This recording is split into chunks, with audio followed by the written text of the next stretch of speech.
Gwata TV gives you a first look at North Central Washington's business news. You'll hear from our local business, tech, and education companies as Jenny discusses hot topics and current events with some of the best innovators and pioneers in North Central Washington. Hello, North Central Washington. I'm Jenny Rojanasatian, and this is Gwata TV. On Gwata TV, every week, we're right here in the NCW Life studio talking with local innovators, entrepreneurs, and educators about things that affect education, our technology, and entrepreneurship. I'm really excited about today's episode because we're going to be talking about one of our three focuses, which is STEM education. And what is STEM education? What does that acronym mean? Well, STEM stands for Science, Technology, Engineering, and Math. And STEM fields in Washington State are the #1 highest demand for not only bringing in talent, but for job growth and the wave of the future. So with Gwata, along with our partners throughout the Valley, it's really important for us to talk about STEM education, to promote it in our schools, and also to make it a pathway for our students in terms of their career development. Today we'll be on air with Pete Phillips, who's the Executive Director, Technology Services at the North Central ESD. And we're going to dive into one particular area of STEM, which is computer science. So stay tuned for today's episode to learn more from Pete, the North Central ESD, as well as Gwata in terms of the resources and support we're providing around computer science programming in North Central Washington. We'll be right back after this. Welcome back to Gwata TV. I'm your host, Jenny Rojanasatian, and I'm here today with special guest Pete Phillips from the North Central ESD. Welcome to Gwata TV, Pete. Thank you. This is great. Thanks for being on the air with us. So for our audience who may not know, tell me a little bit about the North Central ESD. What does that mean? Sure. What does your organization do? Yeah, great question. We get that all the time. I kind of work in the background helping school districts in all 4 counties. So North Central ESD, we are an educational service district. Okay. There are 9 of them in the state. We're geographically divided up. And so we're kind of a quasi-state government. We are funded primarily through the school districts that are buying our services. So we are the largest geographically, I guess the largest geographical region in the state, but yet we have the smallest number of students. So we're very rural, very spread out, and those 29 districts in the 4 counties that we serve are Wenatchee and Eastmont and Moses Lake are the big 3, and then we've got some medium size, and we go all the way down to some small Orondo and Palisades, and way up in the metropolis of Stehekin. We support them as well. And 29 school districts, we're talking about over 45,000 students that are serviced right within that geography. I can't use that word right now. Yeah, that footprint. Yeah. Awesome. Yeah. So 45,000 students. There's about 4,000 teachers and several school buildings. As everyone knows, every district is different. So Wenatchee and Eastmont, those folks have 16, 20 buildings, and then we go down to traditional school where it's just an elementary, a middle school, and a high school. Yeah. Well, that's the footprint of the ESD. Let's talk a little bit about your role at the ESD. So what do you do for the ESD and for school districts in North Central Washington? Yeah, so I am the Director of Technology, so that includes all things technology and some things that aren't technology just because of the way that we use computer systems. But primarily, the technology services we provide fall under two roofs. One is IT, traditional IT services, and the second is instructional technology, which is what we're going to talk about today, which is computer science. So the ESD, besides technology though, we provide a huge menu of services that cross into HR, business management, nursing services, migrant, special ed, early learning, and technology. Basically anything a school district needs, we provide a service for, and I'm just in the technology umbrella.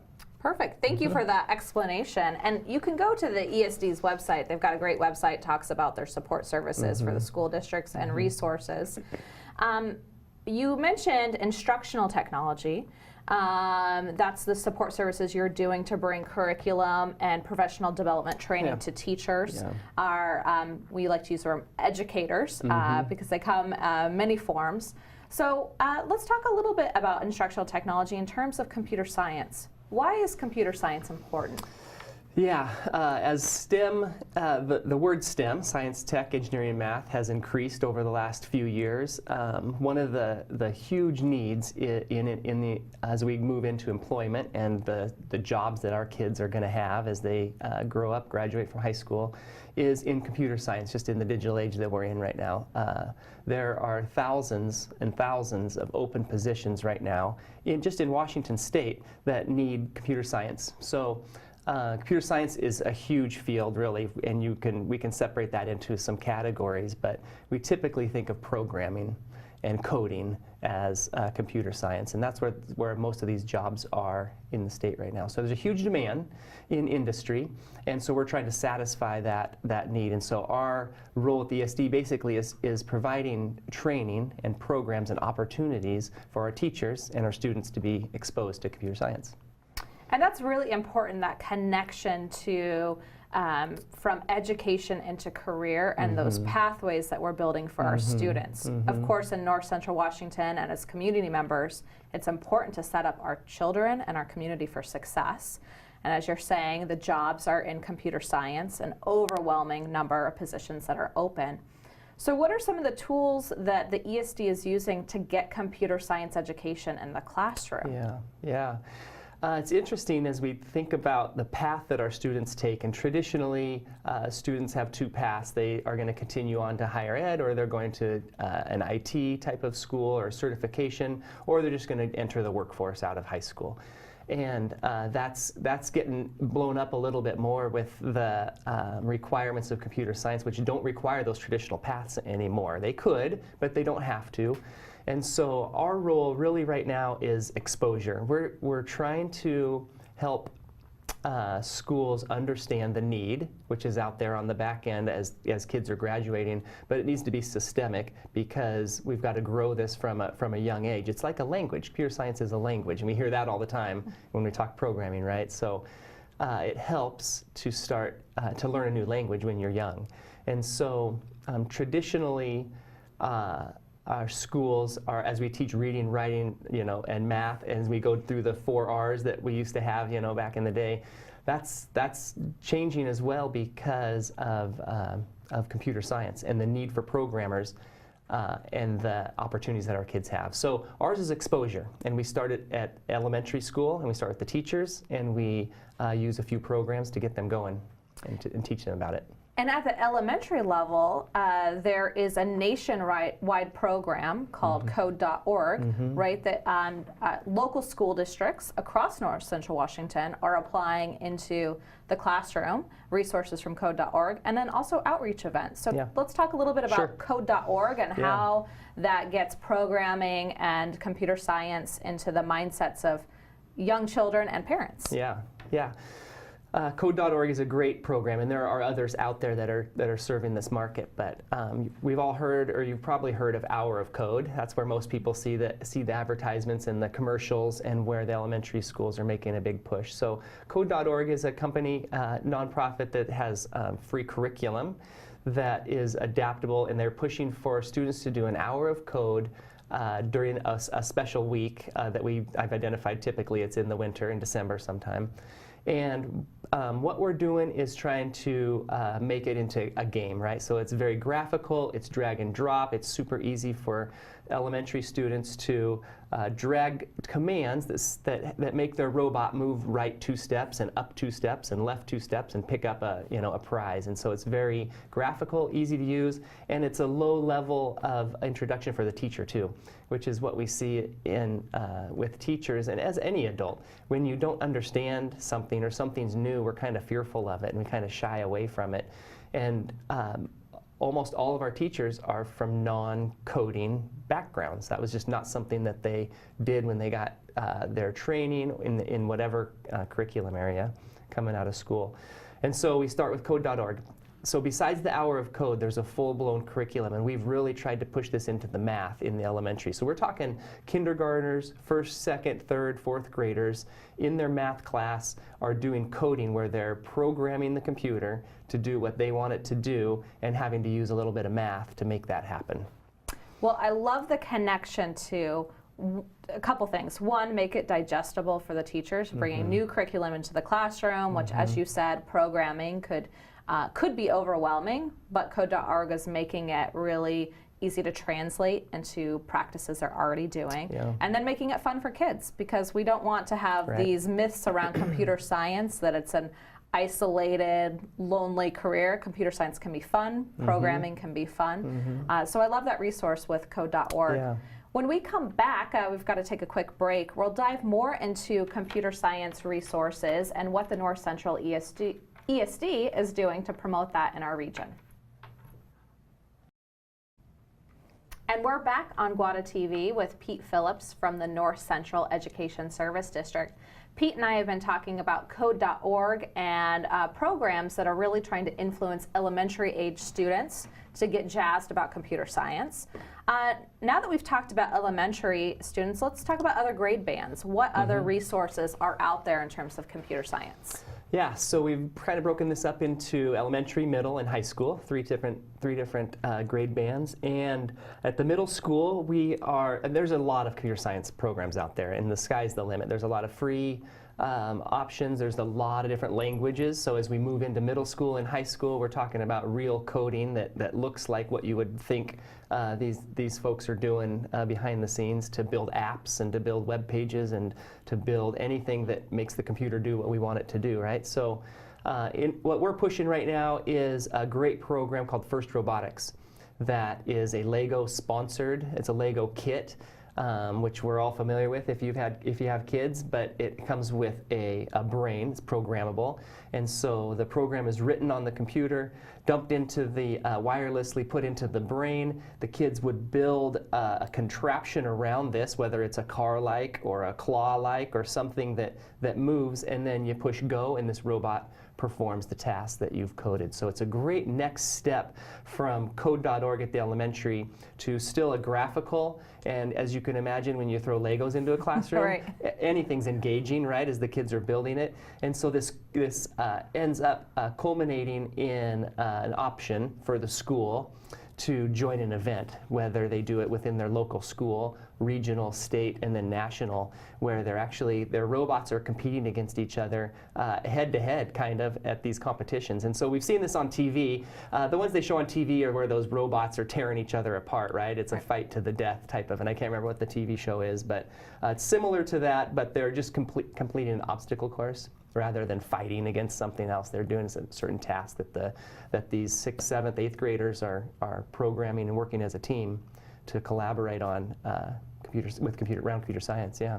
And I love how you mentioned collaborating, because that's one of the, I think, really important facets of STEM education and the work around computer science is it's not just the technical skills, but they're learning the soft skills, the interpersonal, working on teams to problem solve and to figure out how to program. Yeah, well, when you think about it, what we're trying to program when you're writing code or programming, what you're trying to do is solve a problem. You're not just writing code for your own personal gain or for your own personal reasons. You're building, a Google document program, or you're building Microsoft Office, or you're building Angry Birds, right, or Game Salad, or whatever the game is, or the app that you're trying to build. So you're solving a real-world problem, if you can call a game a problem, but you're using the computer. And so what we're really trying to push around those skills are teaching our students to not just be consumers of electronics and digital stuff, but actually create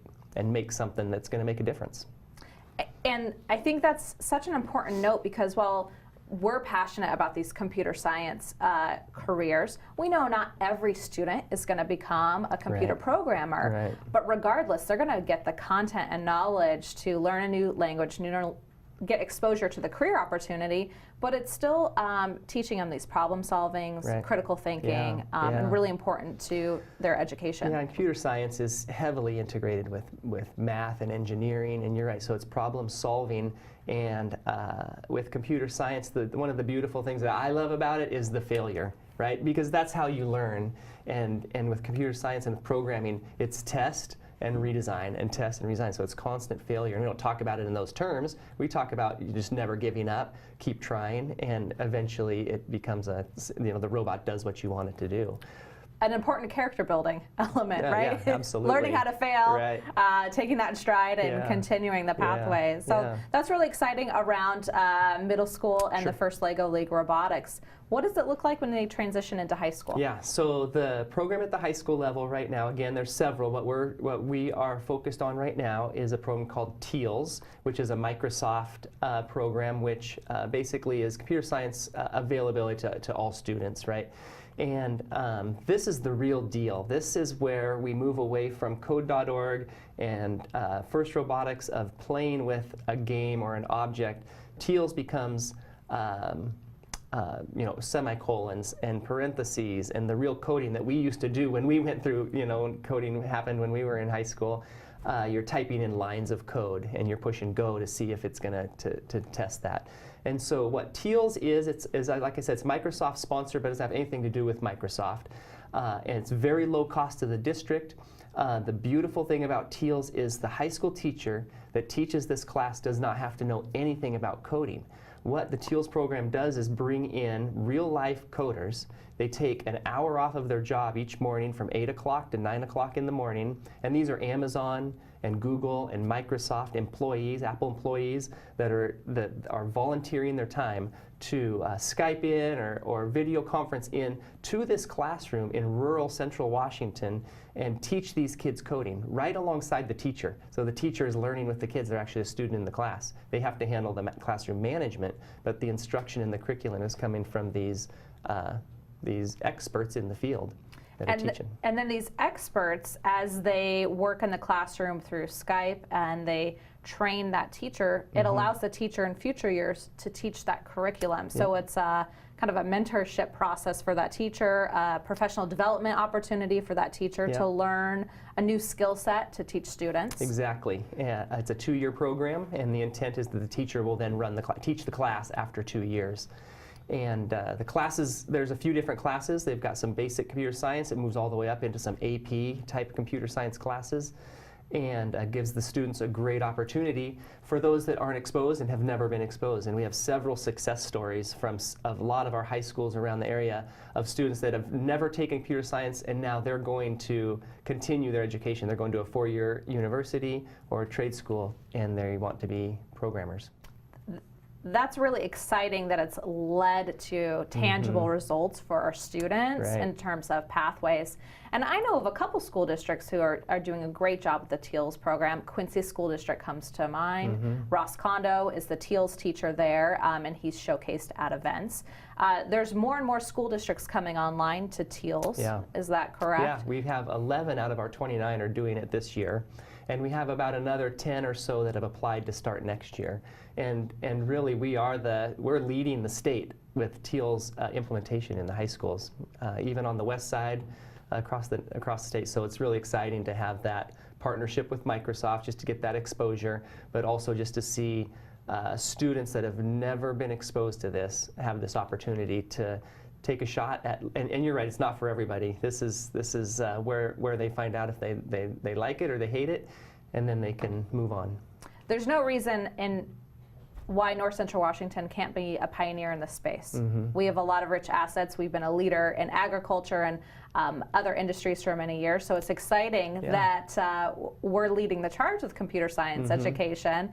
Not that we're competitive against the West Side, but a little bit. Yeah, just a little bit. A little bit. So to wrap up this conversation on computer science, let's leave our audience with a call to action. So how do they get involved? If you're an educator, what do you do? If you're a community member, what would be your advice? Yeah, if you're an educator, I would reach out to your district, because there's no doubt there's computer science happening at some level. Maybe not these 3 programs, but something is happening. So talk to your administration, look in a little bit deeper, and see how you can implement. You can check in at the ESD.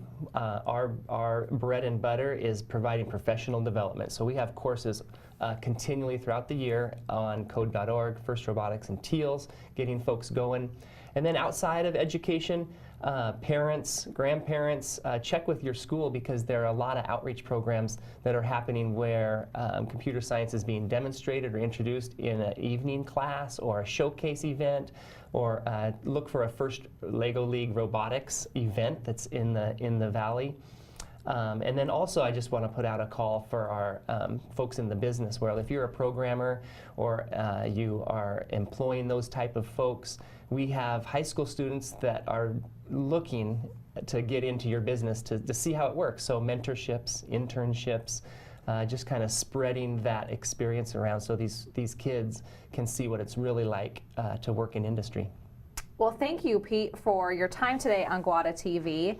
And as the audience just heard, there's a lot of ways to get involved with STEM education, with computer science at any and all levels and at any and all ages. So reach out to the ESD and also look to a variety of resources through Gwata for more education.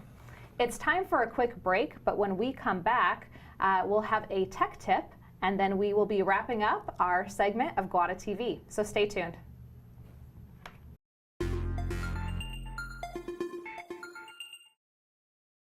Hey there, grab your phone. Better yet, grab your kid's phone. I'm April Welch, social media trainer with Social Media School, North Central Washington, and Flirting with Social. And today we're talking safety with your kids and yourself on Snapchat. So did you know that there is this location piece to the Snapchat app?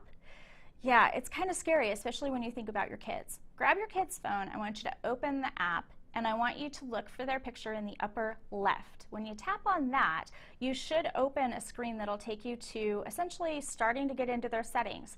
Upper right is that gear icon. I want you to tap on that, and then now we're going to scroll down until we see who can, and then I want you to look for location. And now when you tap on that, it's going to go and it should say ghost mode right there in the very beginning, and you're going to toggle either you're in ghost mode or you're not. The default on the app is that their friends or your friends can see exactly where you are. Not a lot of people think that that's a big deal, but let's think about it. If your kid's carrying their phone around and they're out with their friends and they've friended someone that maybe they don't know that well, all of a sudden that person has an exact location for your kiddos or for you. So I want you to jump in there. I want you to turn ghost mode on. And if you want to double check to make sure they're in ghost mode, go back to the home screen where you can take the picture, the selfie, and you're going to pinch the screen in, and immediately you'll have a map, and you can see if they're holding a little sign in front of their face that shows a ghost. I'm April Welch, social media trainer with Flirting with Social, and I can't wait to see what you do with your Snapchat app and your kids.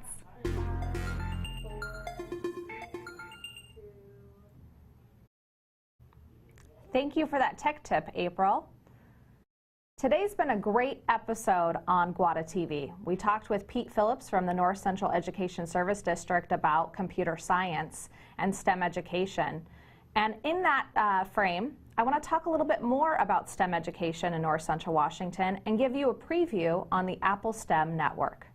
The Apple STEM Network was founded in 2016 and is a three-dimensional alliance of community members, education partners, and business leaders who are influencing and impacting STEM education, STEM resources, and pathways for students in North Central Washington. The Apple STEM Network is co-directed by myself, along with Dr. Sue Kane from the North Central ESD, and together we work on 5 different objectives to support education in North Central Washington. In a couple weeks, we'll have Dr. Sue Kane on the air so we can really dive into what the Apple STEM Network's role is in North Central Washington and ways that you can get involved in our efforts. The Apple STEM Network is supported by a variety of business partners and community leaders, and I want to thank all of our community for supporting this important work. On next week's episode, we're going to talk about entrepreneurship. So we're going to pull away from STEM for a minute, talk about entrepreneurship, and we'll have 2 special guests on. We'll have Jim Fletcher with the Small Business Development Center, along with Stacy Lukensmeyer, the Business and Industry Liaison for Wenatchee Valley College. So stay tuned and look for more on Gwata TV.